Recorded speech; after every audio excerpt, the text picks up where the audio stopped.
In this podcast, we cover the England-Sri Lanka series, Australia-West Indies series, and preview the IPL, along with the update on the Asia Cup final. In our issue segment, we cover players using IPL as a stepping stone for the national side, and our moment of the week is World Cup wins for both India and Pakistan.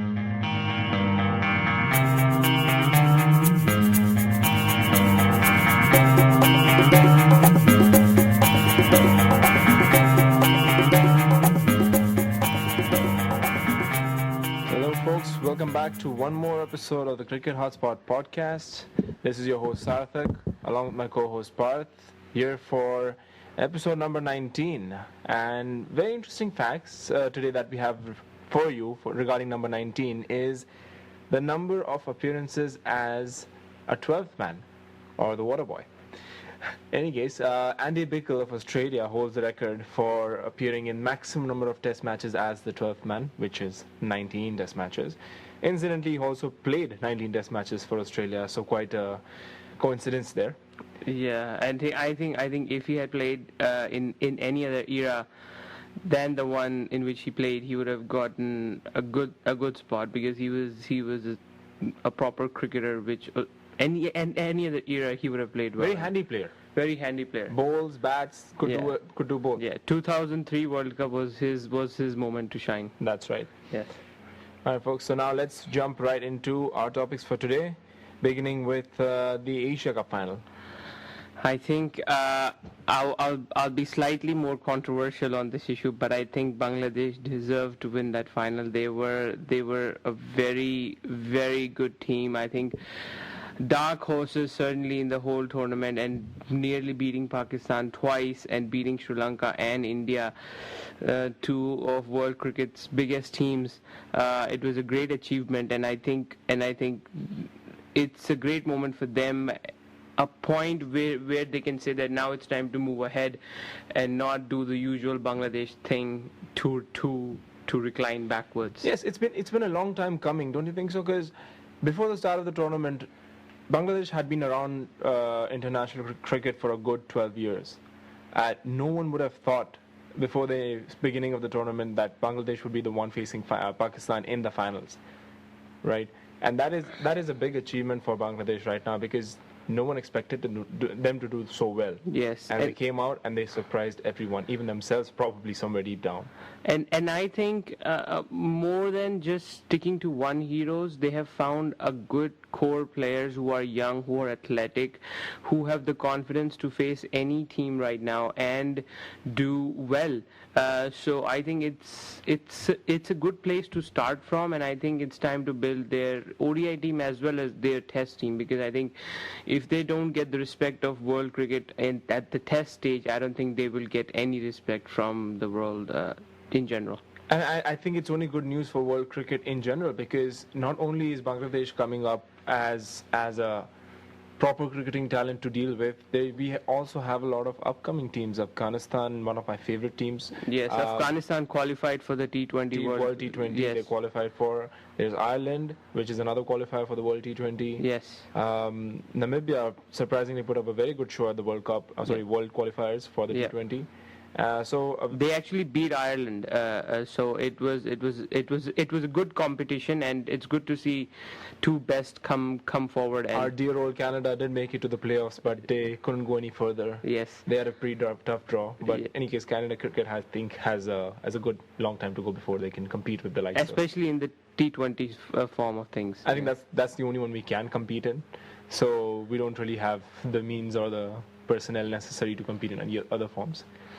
All right, so let's go on to our next tournament to cover. I think England-Sri Lanka series. A lot of hype about the series before it began, in the sense that England was coming off of their number one status, going to the subcontinent to finally go out of their comfort zone after having faced Pakistan earlier this year, that is.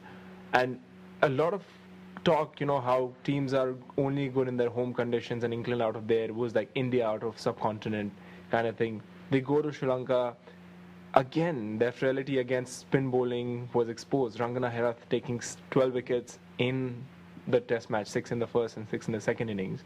And England batsmen absolutely had no answer for that. What was your take on the Test series? I think it's quite ironic because England are being coached by two of the finest players of spin bowling, Andy Flower and Graham Gooch, and having failed in the last 4 Test matches from a number one team. I have heard this sentence before, especially in June, July, when India failed in the 4 consecutive Test matches. So, Strauss captaincy, Strauss place in the team, and just their lackluster batting effort, bad shots to good bowling. It was not special bowling from actually Herat. So just lackluster cricket from them has actually cost them the match, and they could have won this match. In the 4th innings, Trott and I think Pryor, they were going very well, and one of the flukish catches I've seen at forward short leg, and it just summed up this English tour to the subcontinent. They could have won this match, as I said, but what batting from Mahela Jayawardene, and what batting from the two Jayawardens, I should say. Absolutely. I think Mahela Jayawardene, if not for him, the first innings was gone. They would have folded under 200, and they would have absolutely no cushion in the second innings that they got by dismissing England for a low score. So again, it would have made for an absorbing watch. I always prefer, and I think anyone in the world prefers matches where there is an even balance between the bat and the ball, be it spin heavy, be it pace friendly, be it any which way. But that's when the true talent comes out, and that's when you see players what they're made of. I mean, on a batting wicket, anyone can score 500 runs. That's not the point of the Test match. It's to show how well you can play under conditions which are not favorable to you. That's when the heroes are actually separated from the men.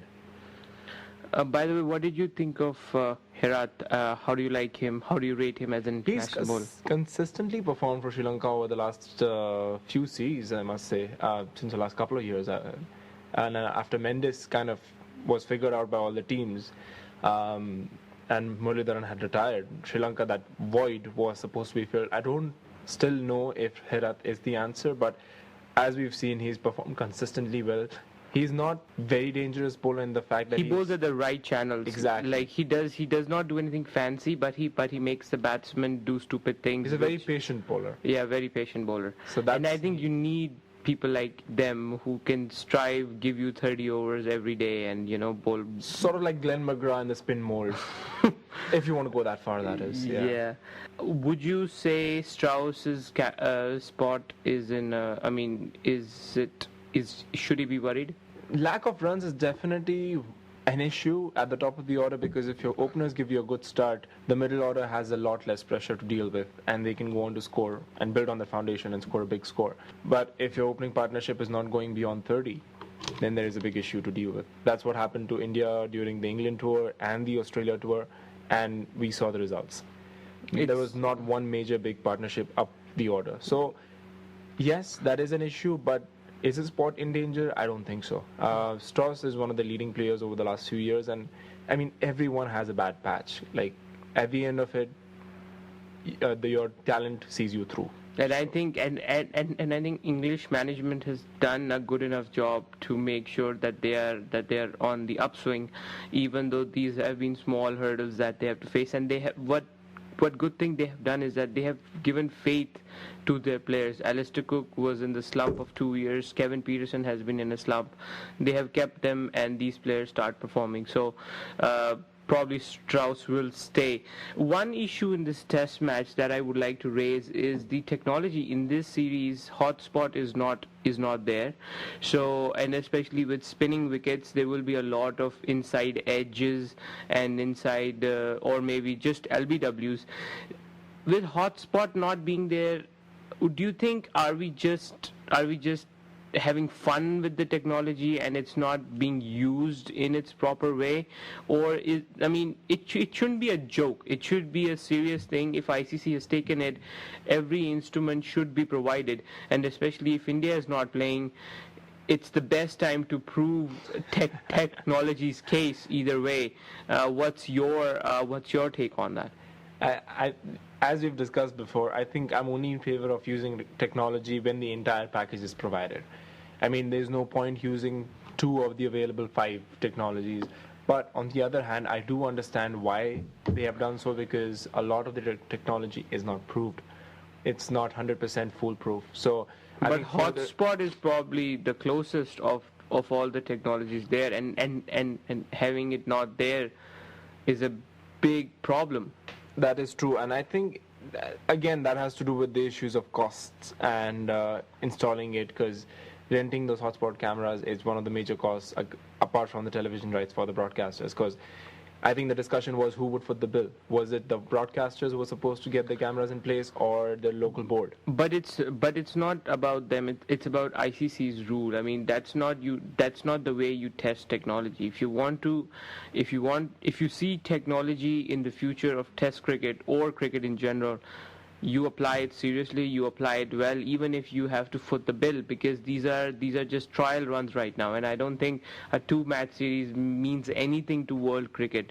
So I think this series would have been a perfect place to use it, but it's just not done. To put it crudely, I think the technology is going nowhere till India embraces it. Because all the money in world cricket right now belongs to India, most of it. But honestly, what I've seen in the last 1 year, okay, if you had asked me this question 12 months prior, I would have said technology should be used.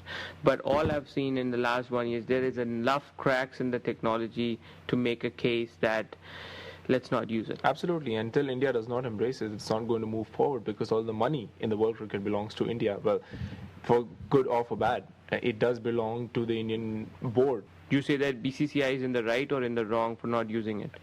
As outsiders, we have no idea what exactly evidence that they've seen and what they have not seen. No, but we have seen as spectators the mistakes that it has made. There have definitely been mistakes, but again, on the other side, there have been a lot of howlers that have been eliminated.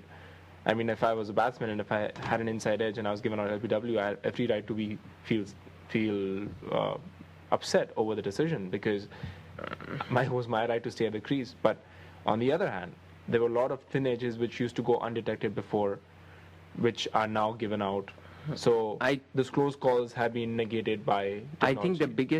I think the biggest advantage is for the finger spinners, the off spinners who have gotten a lot more LBWs because of technologies, because the umpires have wisened up on the fact that it can still hit the wicket. Let's move on from this series. Let's go on to our next one, which is the Australia-West Indies series. Highly interesting there. No one actually thought that West Indies would be putting up such a fight. It was sort of supposed to be a walk in the park, or cakewalk for Australia, but they have West Indies have surprised a lot of people, just like Bangladesh did recently. They have the talent, as we have said. I've liked Andre Russell has played well. On the Australian side also, there have been good new upcoming players, which is always good to see in world cricket. And I think such meaningless ODIs and T20s is the best place to showcase your country's talent.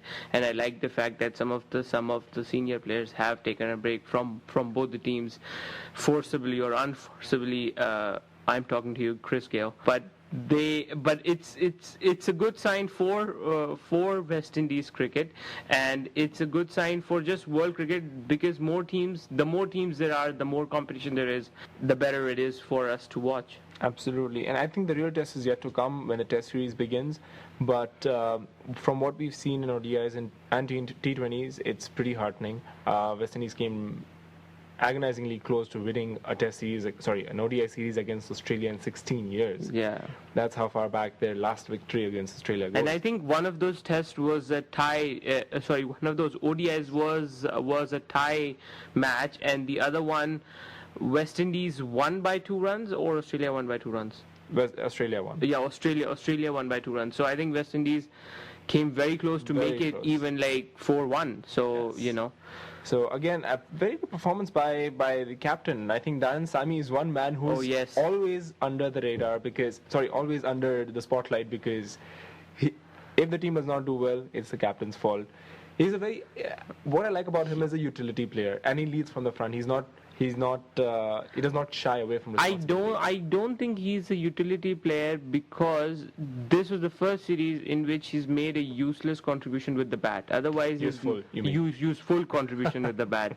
But so I don't think he's actually a utility player yet, but he has every opportunity to become a utility player once he improves his batting slightly and slip fielding. Him coming down at number 9 is a couple of batting spots too low for him.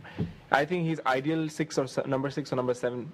Maybe number 6 is pushing it, but ideal number 7 batsman for West Indies. He shouldn't be coming down lower than that. And in the last T20, he came up at number 3. Although they had a good base setup, he just had to go and blast the total up to near 200, which unfortunately did not happen. But I think it's a little too high for him to be batting there. But coming in at number 7, number 6 is perfect for Darren Sammy. I think for his batting approach, that number works best for him. And I think they need a little more stability up front. They have decent players coming in like Jason Charles and other people. So good for them and good for world cricket on the whole, that they are becoming more competitive. Yes. And let's see when Chris Gayle gets back to the side. Yeah.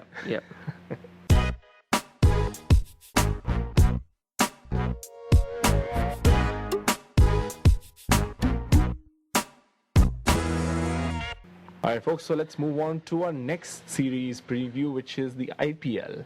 Just around the corner, generated a lot of hype over the last 4 years. 5th edition of the IPL. How do you see it going? What are your thoughts about the IPL? I know you don't think too positively, but again, let's hear it. I think, as always, it's a great showcase of talent for young Indian players, as well as people like James Pattinson. I mean, Australian board did not pick him until Kolkata Knight Riders had actually picked him. So it's a great showcase of talent. I think it's too money heavy. I think people focus on money aspects of it a bit too much, and I'm sort of uncomfortable with cricket players making so much money and not playing for their national sides. I think we love cricket because we like to see countries play, not franchises. I mean, if kids want that, then kids should get that fast food cricket. It's the first time I've used that term. Yes, patented by Sarthak Shah. But yeah, I don't oppose T20 cricket or IPL as such. I just look at it as good entertainment. I don't really particularly support any side in general except my fantasy squad. But in any case, that's why I enjoy and watch the games, because I don't have any, what do you call them? Allegiances, perfect, that's the word I was looking for. But on the other hand, what I do not like about IPL is that, as you mentioned, a lot of money is being pumped into cricket through IPL, and a lot of players or younger players especially, who are coming up in world cricket right now, are molding themselves to suit T20 format more because they know there's more money in there, rather than playing test matches for your own country. So that is one thing that I'm not a big fan of, because they just want to concentrate on T20 cricket, become the biggest hitter in the world, but get a quick fire 15-20 and out. If they are asked to survive 20 balls, they won't be able to do it. But honestly, my respect has grown for a player like Warner. The guy could have made a handsome living just playing T20 cricket, and his cricketing style was well molded for T20 cricket, and to get to learn how to play test matches and to learn how to play the long innings, you've gained respect of a lot of cricket followers like me. And I think I think people should take a page from his book, that if you want to gain respect, I don't think I respect Pollard as much as I respect Warner, because I like somebody who can play in whites. I like somebody who can play the traditional form of cricket where your actual skills are tested. And somebody like Pollard, I don't know. I mean, if kids want to go through that route, I am pretty sure that they won't get the big endorsement deals. They won't get the respect of cricketing community in general. I disagree on the endorsement deals. It's all about entertainment. If you are the biggest hitter in the world, I am pretty sure, at least in India, you'll get big endorsement deals. It doesn't matter if you could be Rahul. Let's just compare. How many endorsement deals did Rahul Dravid have in initial part of his career when he was doing so well in Test cricket, compared to someone in the initial part of his career who was a big hitter in one-day cricket. Just take any example. So it depends. It makes a lot of difference how visible you are, how sellable you are, because you could be the cornerstone of the country's batting lineup and still not be too flashy, too lucrative to be able to sell something. Honestly, okay. Now, Rahul Dravid is a very extreme example in this case because rarely you will find a copybook cricketer in today's generation. But if you talk about, say, the likes of Virat Kohli, he was a good IPL player prior to last 12 months, but the amount of endorsement deals that he will get after playing great Test cricket and being India's face for Test cricket, I would say that there would be a substantial bump in his earnings. Fair enough, but again, as we've seen, the point I was trying to make was kids coming up through the junior levels, they are molding their style more and more on IPL and T20 cricket rather than having the aspirations to play in the longer format of the game. I mean, even if they do, their style is not suited for the longer format of the game. Alright guys, so now let's talk about our top 4 picks for the IPL. Teams we think would make it to the playoffs out of the 9 teams that are playing this year in the IPL. I think we came up with the 4 teams independently, but at the end it turned out that our 4 were the exact similar ones. So, and I think a lot of people would have the same 4 teams in mind, unless you're at least 3 of them. At least 3. Unless you're a die-hard supporter of your team, which has not made on the list. Yeah. But anyways, you want to introduce our 4 teams? Our 4 teams is Chennai Super Kings. They have won the last 2 IPLs. Kolkata Knight Riders, Mumbai Indians, and Royal Challengers Bangalore. Okay, a lot of quality players on those 4 sides. I think I was actually kind of supporting Kolkata last year too, because after the first 3 years, after the draft happened again, they made a lot of good changes. They picked up a good bunch of players. Even this year, they've invested in some good players. And I see they have, on paper, I think even compared to Mumbai, I think Kolkata Knight Riders have a lot of strength on paper. Yeah, on paper. The best thing about Kolkata Knight Riders is that their core is not just one player. Like we were talking about Pune, their core is Yuvraj Singh, and the man is injured. I mean, the man has gone through some cancer treatment and he cannot play. And they will suffer during this IPL. That's my prediction. If they don't, it would be good on them. But that's one thing I like about KKR. And same thing about CSK, Chennai Super Kings. They have a core of players that they have actually stuck to. And I should say same with Mumbai Indians. So all the top 4 we have picked are top 4 because they don't just rely on one person. Whether you take Sachin, you take Harbhajan, you take Raidu, you take Pollard, you take Sharma. That's a strong 4. And Malinga, we haven't really added to that list. Mumbai Indians have a lot of money to spend. So I mean, imagine being owned by the richest guy in India, and they have actually made a good use of all the money available to them. In the off season, they've got a lot of good trades going. They got RP Singh from the draft. Karthik. They got Dinesh Karthik from Delhi. They got Pragyan Oja from Deccan Chargers. So a lot of good picks that they have made. And I see them as one of the strong favorites to finally win the title. Because if with this team they cannot win the title, then I don't know if they ever will. Yeah, that's a safe assumption. That's a star-studded team. Chennai Super Kings, as usual, have been the strong team over the last 2 years, and they've retained the same core. So, again, we can expect them to do well as they've done in the past. But I think they will miss Hussey in this IPL. He's not playing for a good chunk of this IPL. So, and I think Ashwin is not in form as much. So it would be tough to pick as many wickets and to pick Gale especially. Interesting to see how they cope with that. Yeah. That brings us to Royal Challengers Bangalore. A lot of firepower up the order. Chris Gale, Tilakaratne Dilshan, Virat Kohli, AB de Villiers. Top 4 makes it to, I think, any national side's top 4 for T20 or one-day cricket. And these guys are star players of their teams. Like you take Dilshan, you take AB de Villiers, you take Vittori, say for example, you take Virat Kohli, who's now the new poster boy of Indian cricket. You take Zahir Khan. You take Chris Gayle, who's not playing in the national side, but if he was, he would be the poster boy of West Indies cricket. Four very fiercely competitive teams, and I think for IPL to be entertaining, these four have to play very, very well and give actually a good fight. Would you pick a dark horse in the rest five? Out of the remaining 5 franchises, I think Delhi and Pune come closest to giving good fight to the top 4 that we just mentioned. Pune again would definitely sorely miss the services of Yuvraj Singh, as the team was totally centered around him. But again, they do have some good talent coming through. They have a lot of utility players, which I always like on any squad. So I think I hope if they make good use of them, say Luke Wright, Angelo Matthews, Jesse Ryder, if they make good use of these players, I definitely think Pune can give a lot of big franchises a run for their money.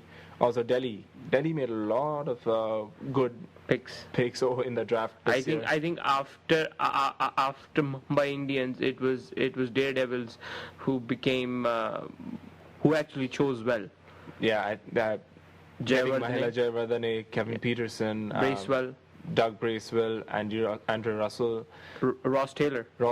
Oh yeah, from Rajasthan. So a lot of good picks again, but what I feel is they might be a little batting heavy, but that's just me right now. Their bowling department surely consists of Varun Aaron and Umesh Yadav, the 2 India stars. Yeah. Of late, and Morny Morkel for sport. I think their team has the makings of a dark horse. I think it's a kind of team that you don't expect when you compare it with other teams, but it is certainly a team that can really, really do well, especially if the likes of Warner and Sehwag fire up the order in 9 out of their 14 matches or something like that. They would be playing very well. I think, as you've seen in the past editions, you can have the best international talent in your side, but what eventually makes the difference is how the Indian players in your squad perform. That's 7 out of the 11. Your 4 international stars could win you a few games, could maybe win you a lot of games, but eventually if those 7 Indians don't support those 4 international guys, then it just comes down to reaching the final and losing, or probably reaching the playoffs and losing. So it's that point where I think Mumbai Indians scores on everyone else. What the Indian players on their side, Sachin Tendulkar, definitely the greatest batsman. Dinesh Karthik, Ambati Rayudu, Rohit Sharma. They have Pragyan Oja, Munaf Patel, RP Singh, Harbhajan Singh. That's a quality Indian side. A lot of players who've actually played Test match cricket for India and that experience. Prospects. Yeah. So I think that's where Mumbai Indians scores over a lot of other franchises with the Indian talent that they have. Where do you see Rajasthan Royals and Deccan Chargers? I'm actually pretty disappointed with Rajasthan Royals, honestly speaking, because they have, obviously we are not on the franchise, we don't know what their thinking is, but it's not coming across as a positive sign in any which way. You've traded Ross Taylor, although he wasn't performing over the last 2 years, he hasn't done anything big. But trading Ross Taylor, who could have been an important cog in the wheel in the middle order, was definitely not a smart move from what I see. But they do have some good talent in there. Johan Botha is one of definitely the T20 leading bowlers. I think especially with Shane Warne not playing, half of the tickets sold by Rajasthan Royals would remain unsold, because I would have gone to see a Rajasthan Royals match just because Shane Warne is playing, and I think I would have gone to see their whole season just because Shane Warne is playing. So Shane Warne's retirement would be a big miss, not only in their leadership, but just the amount of sellability of the team. Shane Warne is still the coach of Rajasthan Royals, if I remember correctly, and you said the worst team according to you is Deccan Chargers. Yeah, I would say it's a tough call between Deccan Chargers and Kings 11 Punjab, but I would still go with Deccan Chargers, because I think except Kumar Sangakkara and to an extent Dale Steyn, who I don't fancy him as a T20 bowler, and especially with Oja not being there, I think it's a very, very weak squad. Okay.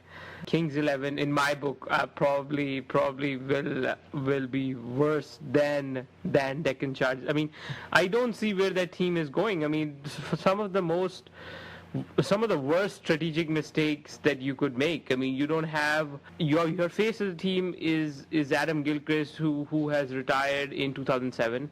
You have only Sean Marsh. I think they are just relying on Sean Marsh and David Hussey to get them through. And if Sean Marsh and especially if Sean Marsh gets selected for the Test team, he won't be playing for a lot of their matches. So I think Kings 11 are probably in the worst shape on paper on the from the list. But if they can bring out a couple of Paul Vultatis this year, you never know. I mean, that's the beauty of T20 cricket. I mean, anybody can do well on the day, and you need some consistency for that 30 to 40 balls in an innings.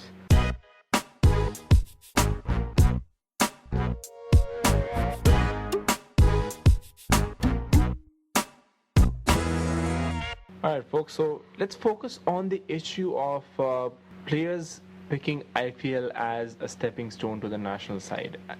Do you think the IPL performances reflect the quality of the player at the international stage?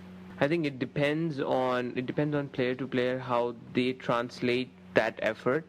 But I would say that it's the best place to showcase talent where nothing is on stake, in the sense that your reputation is not on stake, and nobody in world cricket watches IPL except the Indians. I would be very safe to say that.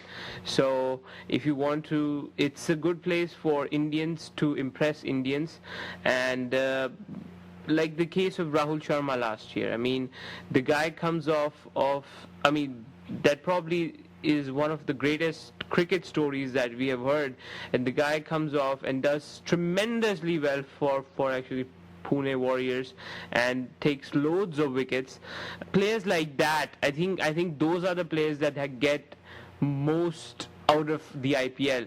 And there are players like Ajit Agarkar, players who are just dying off and they're just playing for some glory, Mohammad Kaif and stuff like that. For them it's also good. So that's why I think IPL is good for those kind of players. Definitely agree with you. I think players like Rahul Sharma and Umesh Yadav and Vinay Kumar have definitely impressed a lot since the way that they've used IPL, the opportunity presented to them through IPL to impress at the big stage too. And with definitely a lot more to see. There's Manoj Tiwari also. So a lot of players. I think Pollard is one. Pollard, yes. That was the Champions League that he impressed in and then got picked for Mumbai Indians. So a lot of players who have got the opportunity through IPL. So I'm pretty sure IPL works for a lot of players because it's an added opportunity or added stage where they can showcase their talent. And not a lot of people follow what's going on in county cricket or what's going on in domestic cricket in India or domestic cricket in the West Indies. Yeah, because that's like 3-day cricket and nobody really cares about 3-day cricket except people who like cricket. Who follow it. Who follow it tremendously. Who would you think this year, in terms of the youngsters, can translate their success into an international career? It's a very tough call. I haven't read up a lot about the youngsters coming through this season, but if I had to pick two players for whom IPL is really important this year, I would say definitely has to be Robin Uthappa and Harbhajan Singh. Robin Uthappa for the fact that he can definitely break into the national side, T20 and one days. At least, exactly, because he has a talent, but he's never consistently performed at that stage. Even in T20s, he needs to value his wicket a little more, but he's shown that he has the ability to hit the long ball, and which is really important. And I think this World Cup will sort of help the selectors for the World T20. This IPL, you mean? Yeah, sorry, this IPL will help the selectors to choose India's World T20 squad. So I think you're right on that it's important for Uthappa to do well in this IPL. My other pick is going to be a veteran, not a youngster, but it's an equally important series for him, and that is Harbhajan Singh, because he's been out of sight for a long time, and out of sight, out of mind syndrome. So he needs to come back strong and show the world that there's still some fire left in his belly, and he can make it back to the national side and probably go back to the bowler he was. But again, he's never really proved himself in T20 cricket as such till date, but this could be his chance if he takes a few good wickets and puts in a good performance throughout the tournament. I definitely see him coming back. Would you consider Sachin leaving the captaincy and giving it to Harbhajan? That is definitely an option. Yes, I've never been a big fan of Sachin as a captain. In any Yes, me case. too. Me too. I think even in the last IPL he made some blunders. A lot of big blunders. Yes. Awesome, amazing player, the greatest ever, according to me. But captaincy is not what he's suited for. I think he's a very good player, and that's what he should be, not the captain.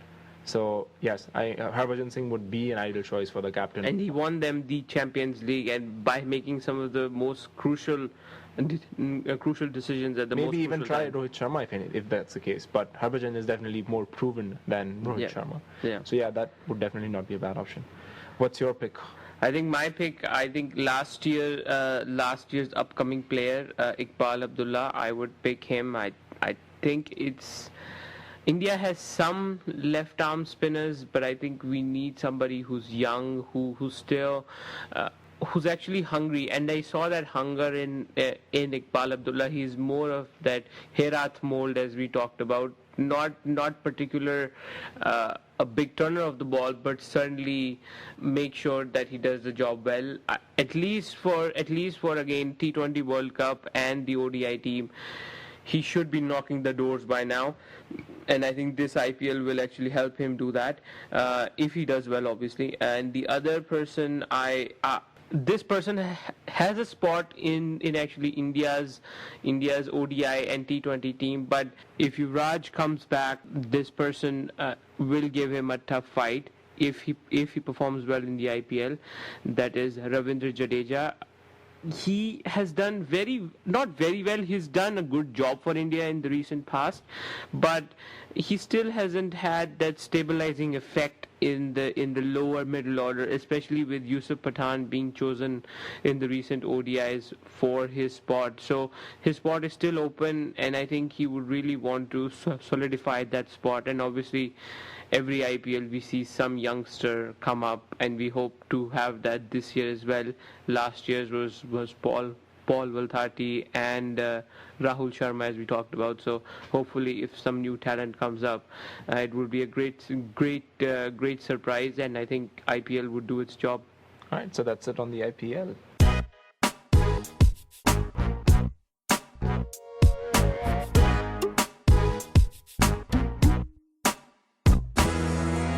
All right, so moving on to our next segment, the moment of the week. And this week we have two very, very important dates for the subcontinental teams, and both coincidentally happen in the same week. First one, March 25th, 1992, Pakistan lifts the World Cup. Imran Khan's finest hour leads the team to glory down under. Good players like Inzamam ul Haq coming through in that side, Wasim Akram playing a leading role in getting the team to the final and actually winning the World Cup. So that was first of it. Pakistan's obviously one of the better moments. And the next one, April 2nd, 2011, the neighbors, India, winning the World Cup under Mahendra Singh Dhoni. Long 28-year wait ended. India winning its second World Cup, first on the home soil, obviously. And it was, I think, highlight was Sachin Tendulkar's performance throughout the series, and Yuvraj Singh, the man of the tournament, did amazingly well. So India having its share of glory after 28 years. And what are your memories out of these two?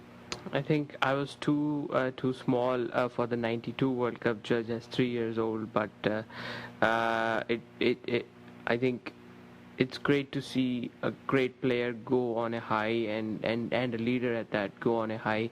So I'm very happy about that. But I think the more happier occasion for me is the one that I witnessed in front of my own eyes, the 2011 World Cup. Before the World Cup started, I mean, it's generally in the ICC tournaments, favorites team don't do well, and it was good to see that some predictions coming right. People said India will win, and it's good to see their choices coming right.